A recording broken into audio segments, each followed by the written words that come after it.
On November 23, 2009, 58 lives were lost in Maguindanao, several months before the first automated elections in the Philippines. It was the world's most gruesome, politically motivated violence in history, with the most number of people, mostly journalists, killed in a single event. The massacre also served as a grim reminder of how elections in the country could become bloody if the government fails to rein in powerful political families with large private armies that control provinces. Ngayong 2022, pwede kayang maulit ang malagim na kabanatang ito sa ating kasaysayan. Simula nang mangyari ang Maguindanao Massacre noong 2009, meron na bang nagawa ang ating gobyerno upang buwagin ang mga private armies ng mga naghaharing pamilya sa mga probinsya?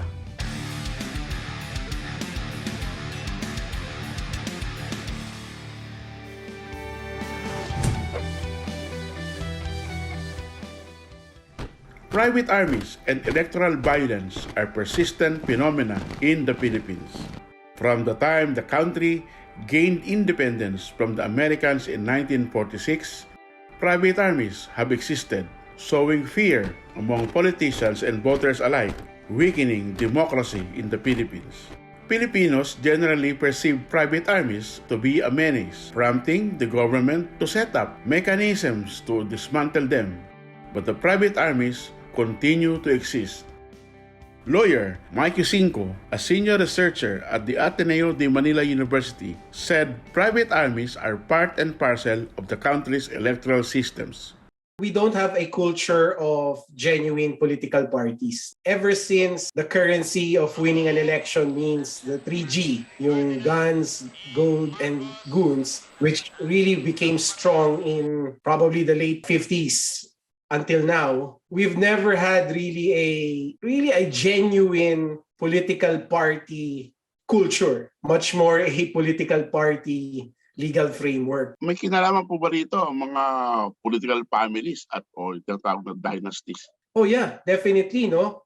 So we have to accept, ito kasi hindi masyadong napag-uusapan, is that ang mga political dynasties, once they get into public office, they are driven by the desire to stay in power. And they will do anything and everything they can to stay in power. From Ilocos in the north to Sulu in the south, political families are deeply entrenched, controlling not only politics but also the local economy. In their desire to remain in power, they recruit men and arm them to protect their own interests and eliminate any rival family who can potentially challenge them. Yusinko believes the country's political system could be blamed for the rise of political dynasties who rely heavily on private armies. That's true, no? Kasi yung political dynasties, no, that finds its roots in the feudal system. Kahit nung feudal system of pre-colonial times, yung datu system, noon yung mga tribo-tribo sa, hindi pa tayo Pilipinas noon, but we were all under that kind of structure, no, na meron talagang mga datu class which essentially are elite families, no, that governs the tribe or the community. But here's the major difference that I want to add. Noong panahon ng mga datu, if you are a non-performing datu, in other words, kung talagang pakyut ka lang o wala kang ginagawang mabuti, you are not taking care of the tribe or the community, you can be replaced by another warrior or another leader. Hindi naman unique ang mga private army sa Pilipinas. Katunayan, may mga armadong tao din na ginagamit ang mga politiko sa karatig bayan natin sa Southeast Asia. Gayun din sa ibang parte ng Asia, Africa at Latin America. Pero, unting-unting nawala ang mga private armies sa mga bansang ito nang umunlad sila, tulad ng Japan at South Korea. What makes the Philippines really stand out is the extent and breadth of political dynasties. Yung sa atin, katulad na sinabi ko kanina, the political dynasties just don't exist. They dominate the political system, which political dynasties in other countries, they don't do that. Not to the extent that political dynasties in our country have done so. based on a 2018 research paper by John Drew Taala entitled Persistence of Private Armies in the Philippines. Political elites used small armed groups to shape the outcome of elections through coercion and violence, taking advantage of the weakened state still recovering from the ravages of the Second World War. Private armies have also played a role in the early Philippine Republic's efforts against a wartime guerrilla force that was transformed into a peasant rebellion in the mid-1940s. The government's all-out war policy against the hooks in the 1950s enabled political families to recruit private armies to help protect their land and fight the rebels. Magsaysay takes the salute of the Philippine Armed Forces. After President Ramon Magsaysay ended the hook problem in the mid-1950s, he made efforts to dismantle private armies to stop them from influencing election results. But private armies continued to exist even during President Ferdinand Marcos' dictatorship. I signed Proclamation number 1081 placing the entire Philippines under martial law. Marcos used martial law to dismantle the old oligarchic order which persisted after the war by disbanding private armies. But he turned the armed forces and the police into his own private army to remain in power. He also created new oligarchs who built up their own private armies. We are all very happy to announce that it is confirmed Mr. Marcos has left this country.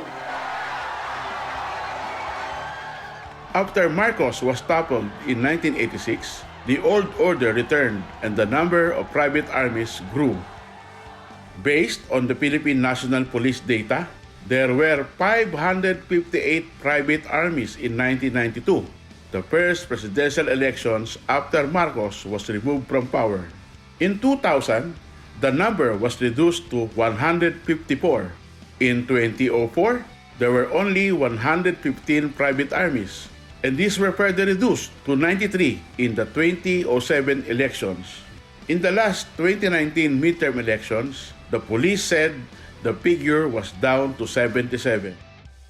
Philippine National Police Chief Leonardo Carlos said they are watching only two regions, Cagayan Valley and the Bangsamoro Autonomous Region in Muslim Mindanao, where private armies still exist to this date.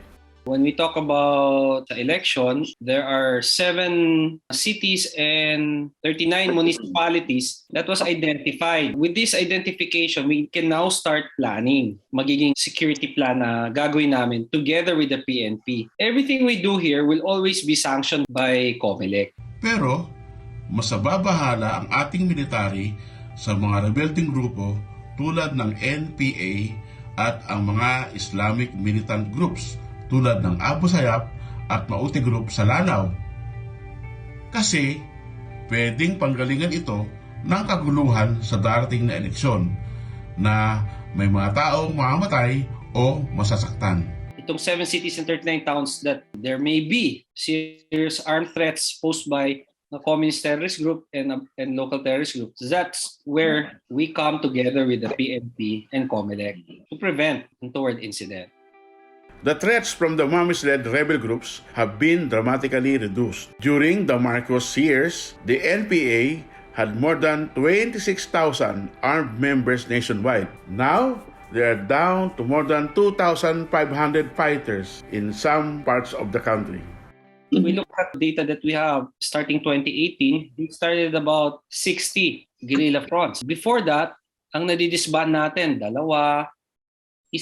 But ever since NTF-ELCAC came into existence in 2018, more than 29 na disband natin. With this, the trend of their activities to do or exact violence, bumaba rin. Not just election, even in the way they conduct their operations against the government. For example, the communist terrorist group. For many years, the AFP and the PNP and other security forces face the threat alone, wherein the threat is political, economic, social, and military. And with the LTG, religion also. Yutzinko agrees with Sagala's assessment that the NPA's influence has been waning. Well, in the areas that they are active, for sure. Pero kasi right now, very limited yung areas nila. Contrary to what yung mga task force is saying. Kasi, in fact, our military wants to turn this over to the police. Even if they are active there, alam mo, I doubt if they can influence the elections still, no? Kahit na active sila dun sa area na yun. Malaking bagay ang nagawa ng mga PCOS machines noong 2010. Simula kasi na maging automated ang eleksyon, hindi lamang nabawasan ang political violence sa ating bansa, kundi pati paggamit ng mga private armies ay parang di na rin uso. Kasi naman, mas epektibo daw ang strategy ng vote buying kaysa sa paggamit ng dahas. Very minimal na yung opportunity. Hindi katulad dati that kailangan magbilang ng boto sa presinto, right? Ng manual. The candidate who has an army, quote-unquote, can use that to influence the conduct of elections. But now kasi, because everything is automated, ang labanan ngayon is more of money, more of the gold rather than the guns and the goons. In the last midterm elections, Yuchinko said they discovered a new phenomenon that could further reduce political violence and may change the political landscape in the country. The Dynasty Slayers. Siyempre, yung pinaka-prominente dyan was Vico Soto, right, in Pasig, winning against a very well-established Eusebio dynasty. And then, siyempre, isa rin sa mga dynasty slayer noon is the current candidate of Action Democratico, si Mayor Isko, right, who also slayed a very formidable, although weakening at that time, political dynasties, the Estradas. So these are what we call dynasty slayers, no? Those who are not dynasties, or at least those who do not have the dynasty mentality, which is to stay in power and do everything you can to stay in power. They were able to defeat political dynasties in the elections. The level of violence rises when two dominant political families fight for control over a territory. But a dominant political family will not use force against an opponent who does not have a private army. In fact, ang labanan ng dynasty and versus non-dynasty is ganito tinatalo yung non-dynasty. Lalapit yung dynasty, dun sa non-dynasty candidate, sasabihin, babayaran na lang kita, huwag ka na tumakbo. Magkano ba yung gagastusin mo, dodoblehin ko? Huwag ka na tumakbo. And these are anecdotal evidence. There is still hope. The level of violence during elections would further wane with the lesser number of private armies. The numbers showed that in 2016, there were only 103 election-related violent incidents with 182 victims. In 2019, the incidents went down to 43 with 72 victims. This year, Sagala said the military and the police have not recorded so far any election-related violent incidents. But Yuchinko said reforms in the country's political party system is still needed to dismantle private armies and eliminate political violence. Masakit sabihin, but yung pag-solve nung domination of political dynasties in our country is unique to us. No? It's going to come from us. If we are going to defeat, if not minimize lang, kumbaga, kung hindi natin kaya talunin, at the very least minimize the domination of political dynasties in our country, is at least we should have a strong political party system. Yung walang turncoatism, yung walang, ang papayagan lang is yung succession lang of dynasties, hindi yung sabay-sabay. Yung sunod-sunod lang, wag yung sabay-sabay, yun ang ipagbawal natin.